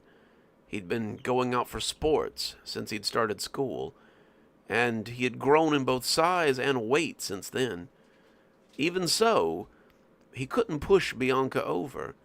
She shoved him to the ground instead, and the action seemed to surprise her as much as it surprised him. He got up, but as he attempted to grab her arm, she grabbed his instead. His bones simply broke as if they'd been nothing more than paper. He ran away from her, unfortunately running back towards the site of her accident. He must have found something similar, There was an explosion and a loud, hot blast of heat. Suddenly, Dmitri was gone. Parts of him were left behind, and I wondered why it hadn't been the same with Bianca. She was intact, she was whole, and when my father came running up, he looked at the damage and screamed his frustration to the heavens. The explosion had done something else, though. When I looked at Bianca, one of her arms was mutilated. The skin was burned and hanging in tatters, but the strangest part was what was underneath. There were metal bones and strange clockwork. There was a smell like oil and an odd tang of lubricant. My father seemed not to notice. He looked for pieces of Dmitri, trying to find the rest of him, but whatever had happened had obliterated him nearly completely. He took us home, and my sister and I never went to the woods again. He made us promise that we would never go anywhere away from the house, especially not into the forest. I promised him that I would never go again. He fixed my sister's arm, but I never forgot what I had seen. It was as if he had made a new body for her after the explosion and taken away her old one. We sat in silence for a little while, me trying to contemplate what I was hearing, and he...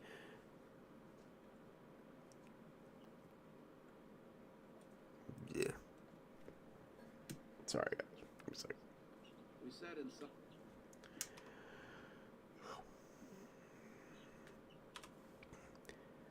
We sat in silence for a little while, me trying to come to terms with what I was hearing, and her trying to make sense of what she had told me. So what happened to her? My mother looked at me like she hadn't heard me, and I reiterated the question. What happened to Aunt Bianca? You said she survived when Dmitri didn't, so what happened to her? I told you we lost touch when I came to America, but I suppose that wasn't entirely true. Would you like to meet her? She's not particularly talkative, but she's still my sister, and I love her. I told her I would, and she packed up some of the boxes and led me to the attic. The attic was a place I had only gone a few times, and usually under parental supervision. Mom had always said it was dangerous up there, dusty and full of cobwebs, and that I should never go unattended.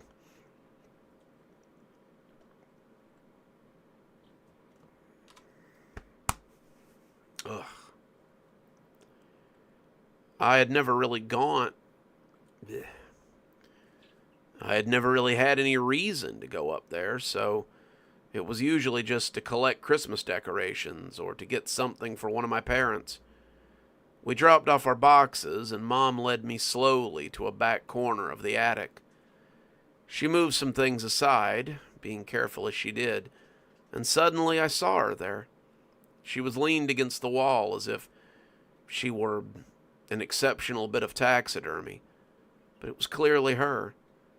She was beautiful, a girl stuck at the age of 17 or 18, and she stared out at me as if she were only waiting for some magic spell to bring her back to life. This is my sister, your Aunt Bianca. I reached out a hand to touch her, but I couldn't quite bring myself to get that close. There was something off about her, something uncanny, and I almost imagined that if I were to touch her, she would reach out and grab my hand like something out of a horror movie. What happened to her? Your grandfather was a very talented man, but arthritis steals something from all of us. There came a time when he could no longer create a new body for her, when he could no longer age her as she would age. He cried over it, feeling as if he had failed his child all over again. He kept her in his attic for quite some time, and then one day after he died, your grandmother sent her to me. They thought she was a doll when she got to the mail room, and they shipped her straight to my door without problems. I wasn't sure what to do with her. Without my father to make parts for her and craft her a new body, there was no way that I could fix her. I don't know how he put her memories, her soul, into this automaton, but she's delicately crafted from springs and gears and wires. It's as if he took everything that had made him famous and brought him wealth and put it into bringing his daughter back to life.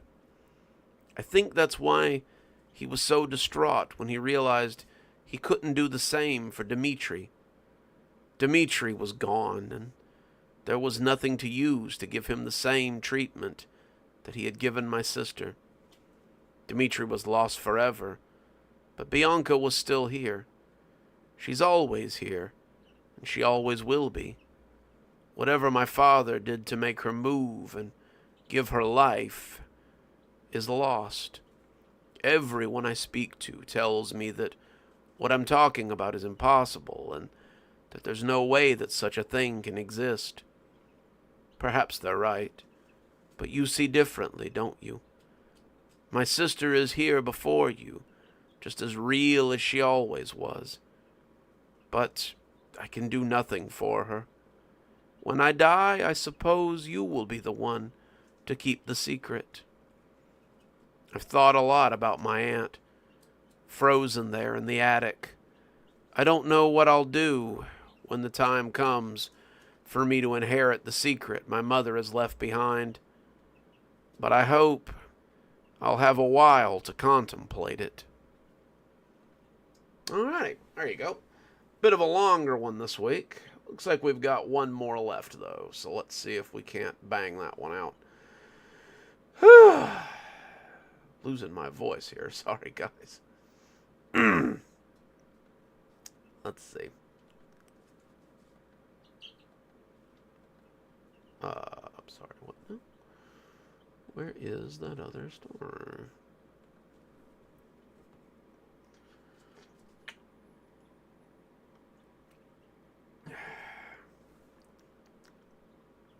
Well, thank you.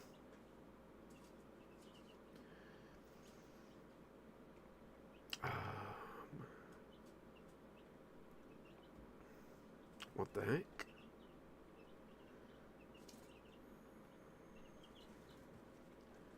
Okay, good. There it is. Whoo! Had me worried there for a second.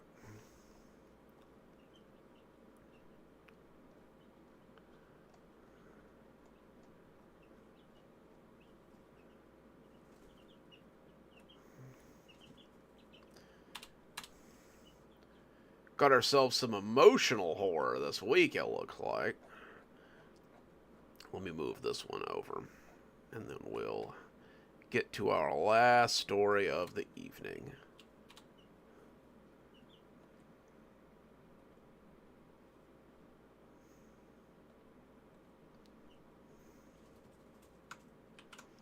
Okay, so this one is about a broken home, but don't worry, the kid inside has a very special friend. So, excuse me. This one's called The Comfort After Lights Out, and I hope you guys enjoy it. It wasn't that my parents were terrible people. I would probably think about it before I called them abusive in the literal sense of the word, but I definitely did not have what you would call a happy childhood. My father worked for the state roadworks department, and he was out of the house a lot, and usually tired when he got home. He only hit me a handful of times, outside of a spanking. Blech.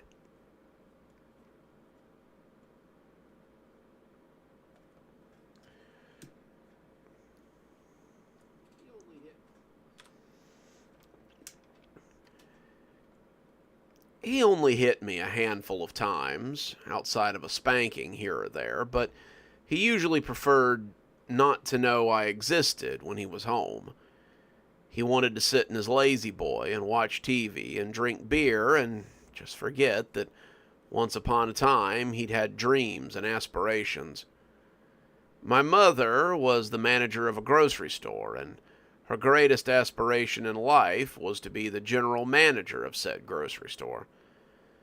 This meant that she was usually working double shifts or trying to weasel her way into a better position and make herself look good for her bosses.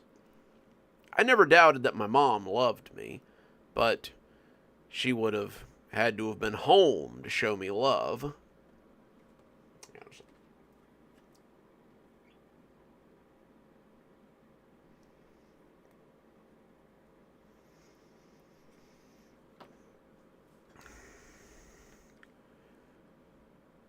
Luckily for me, there was a third parent, though not a traditional sort of parent. I don't remember exactly when it all started, but I have hazy memories of being a year or two old as something softly talks to me in the darkness.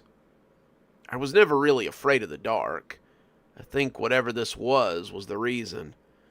I would lay in my bed, sometimes wishing that my mom would come in and kiss me goodnight, or read me a story, or just let me know that I was important at all.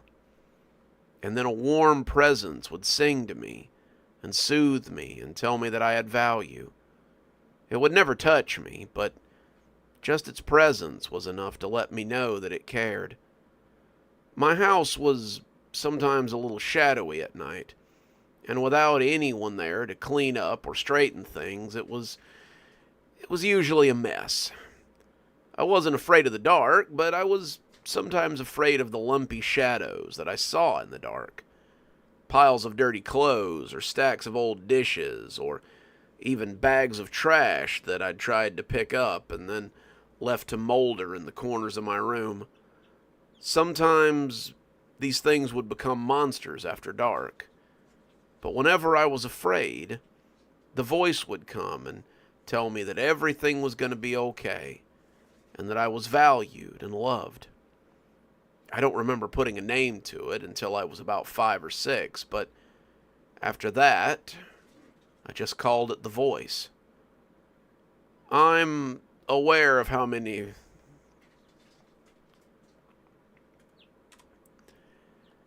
I'm aware of how many of these stories go.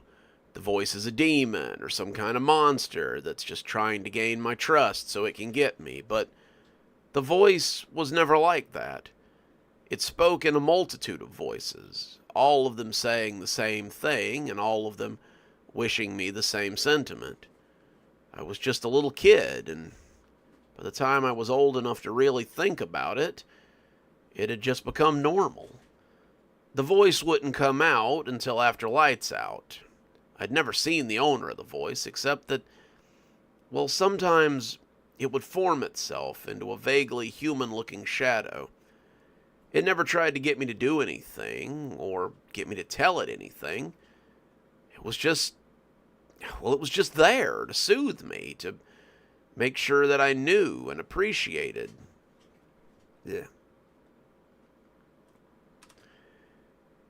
Make sure that I knew I was appreciated and loved. As I got older, it even began to help me. I remember once when I was in the 5th grade and I had a science test coming up. I was sitting at my little desk in the corner of my room, a room that was roughly the size of a broom closet, trying my best to make sense of the things in the book that I would need to know for the next day. I'm not an idiot, but memorizing things has never been my strong suit. I start trying to keep things in my head, and they all just slide right out and are replaced by other things. It's mostly just things I'm not interested in. By that point, I could have told you every Pokemon that existed and which episodes of Naruto were my favorite, but memorizing anything like science or history was a lost cause. The room was dark, except for the island of illumination that came from my lamp. There were no windows in my room. Like I said, it was more like a storage closet, and I could almost feel the voice gathering itself in a shadowy corner as far away from the light as it could manage. No noise it made. What?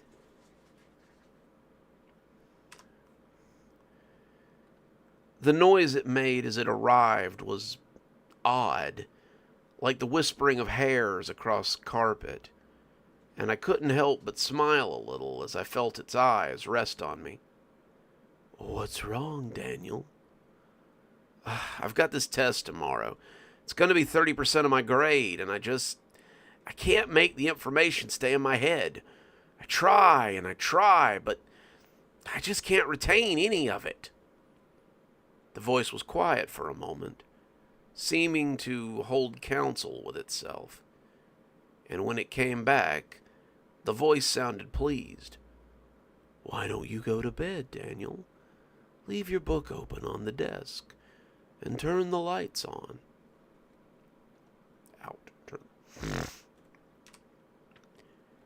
And turn the light out. But I need to know this stuff before tomorrow.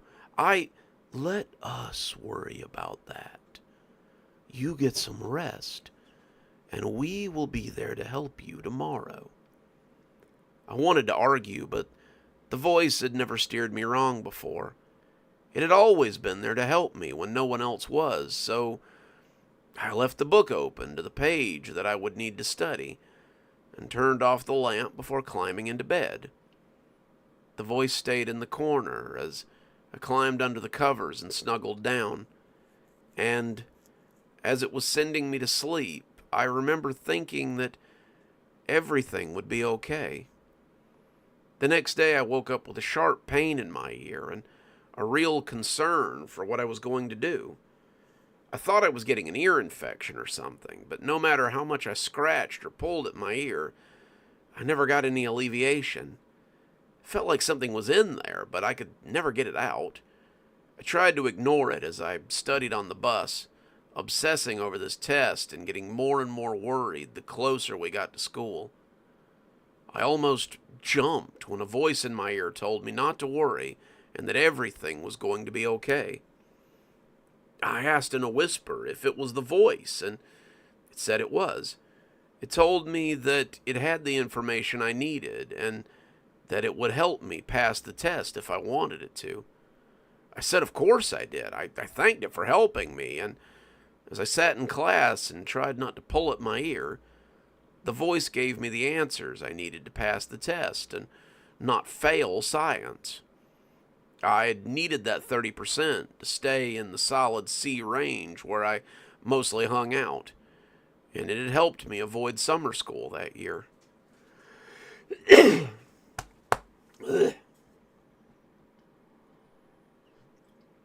Trying to power through it, guys. Sorry. Losing my voice here. After that, the voice helped me with a lot of other things. It would help me pass tests or help me through situations that I was anxious about, and I began to wake up with the expectation that something would be in my ear. That was the presence of the voice, and it would always disappear after whatever I was anxious about was done. Most of the time, the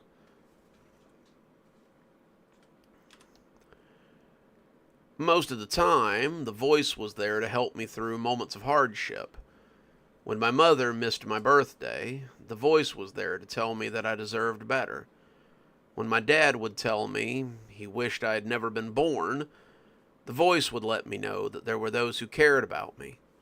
When my parents would leave for days on end, it would just be me at home, and the voice would console me as I tried to get some sleep. The voice was there for me until I was almost 17 years old. That was when I left home.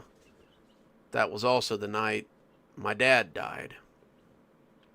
I had a job by then. Not a great job, but something that paid decent enough to help me buy the things I needed.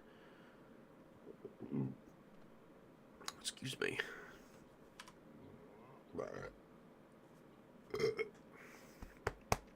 Ugh. I would come home every night smelling of French fry grease and cleaning products and fall into bed so that I could get up the next day and go to school and go to work all over again. Some people would have said this didn't leave me a lot of time to be a kid, but I honestly preferred it. It gave me something else to focus on besides my miserable home life and my lack of parental involvement. I didn't have many friends, no one that wanted to come to the house either. Anyone who had ever come to my front door knew that the inside of my parents' house was a trash heap. There were barely any lights on inside. The windows were crowded with old boxes and dirty curtains, and most of the floor space were little paths that would lead between one room and the next.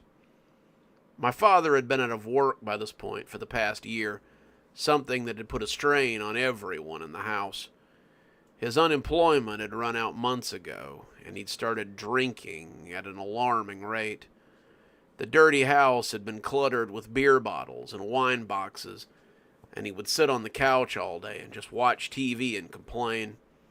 My mother had picked up something of a shopping addiction, and she would just leave bags and boxes of things all over the house.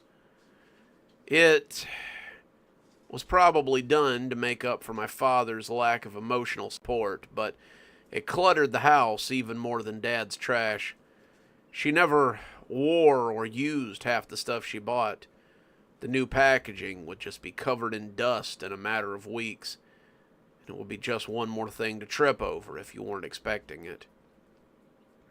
I'd come home one night around 10:30 to find my dad, not on the couch, but sitting in a chair at the dining room table. He was sitting at the empty table and looking down at the surface as if he was expecting something to come sliding out of the wood. I understood what he was looking for.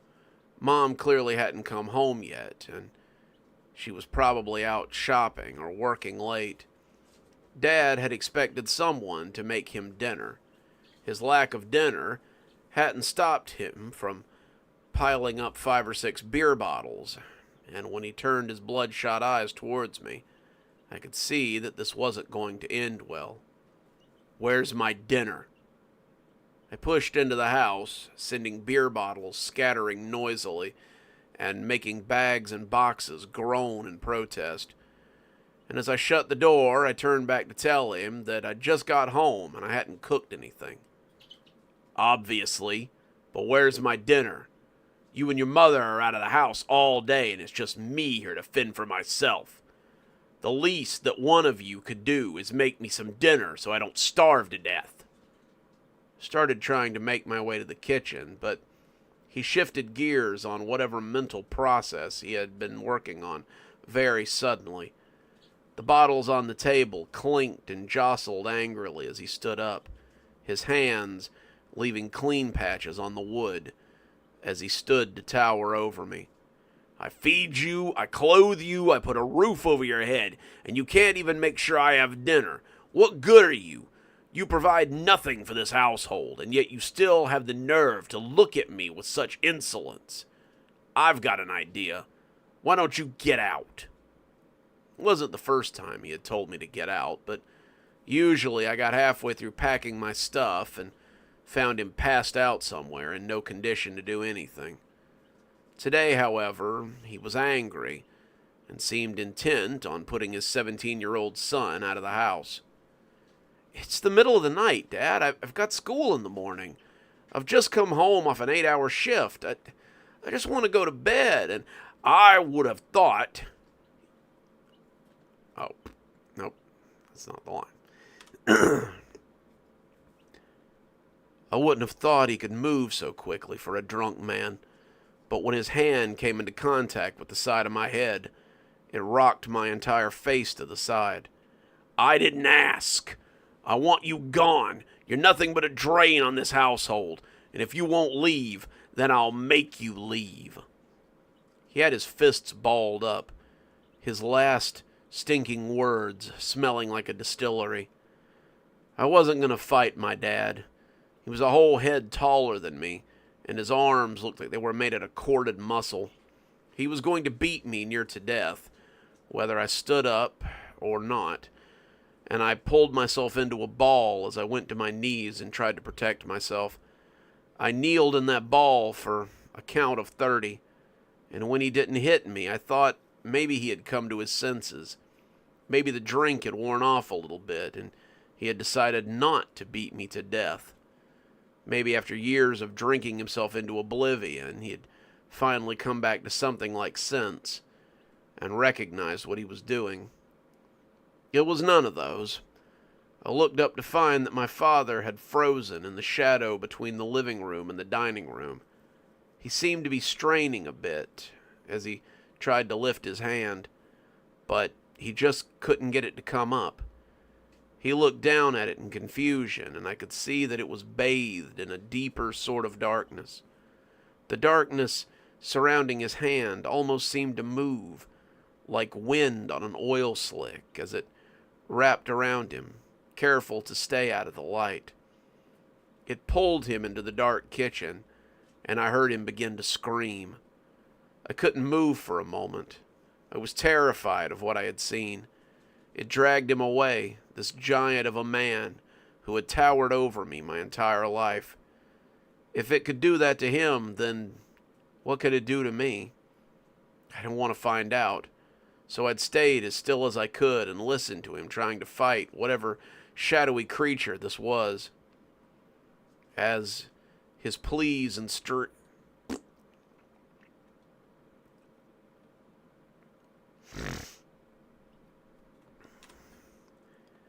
As his pleas and screams got softer and wetter, I found my feet and slowly moved towards the kitchen. My initial fear had worn off, and I remembered that this was the voice. It was the thing that had comforted me my entire life. It wouldn't hurt me. It had never hurt me. And as I came into the kitchen, I saw it hunkered over my father as he lay still on the linoleum.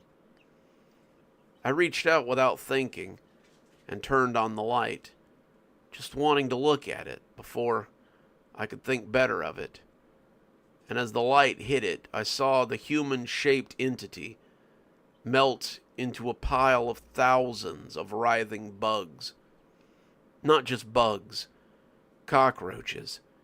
They had all stacked themselves into some kind of humongous thing that turned slightly to look at me before falling away from the light and scuttling under the fridge and the cabinets and into the nearest patches of darkness.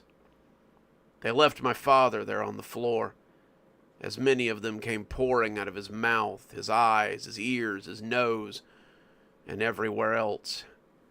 He wasn't moving. Whatever they had done to him seemed to have ended his reign of terror. I took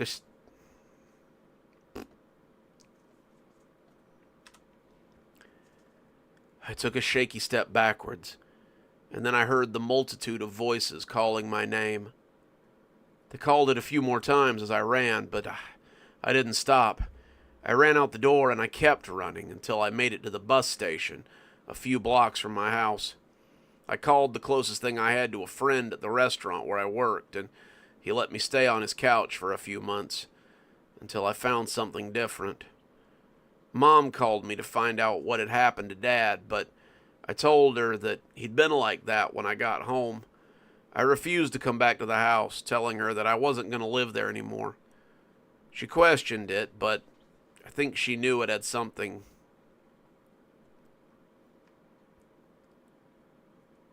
Bleh.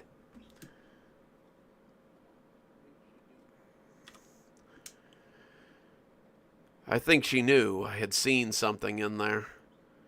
I couch surfed for a while, until Mom used the money from Dad's life insurance policy to buy a new place. She invited me to stay, and I did. The payout had been enough that Mom could afford to get some counseling for her shopping addiction, and the new house never filled up like the old one had. I still work at that restaurant, and my old house is on the way to work. Sometimes when I drive past it, I almost imagine that I can see a shadowy figure in the window, just looking out and trying to find me. I'm grateful to whatever the voice was, but I don't know what I did to inspire such loyalty. And the roaches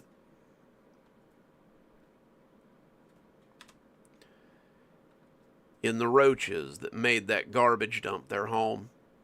Maybe they simply saw a struggling boy and wanted to protect him. Maybe they would have asked me for something in return eventually, but one thing's for sure. I'll never return to that place, so I can ask them. And there you go. That's our last story for the evening. Whew, not a moment too soon. My voice is getting crispy. I do hope you guys enjoyed it.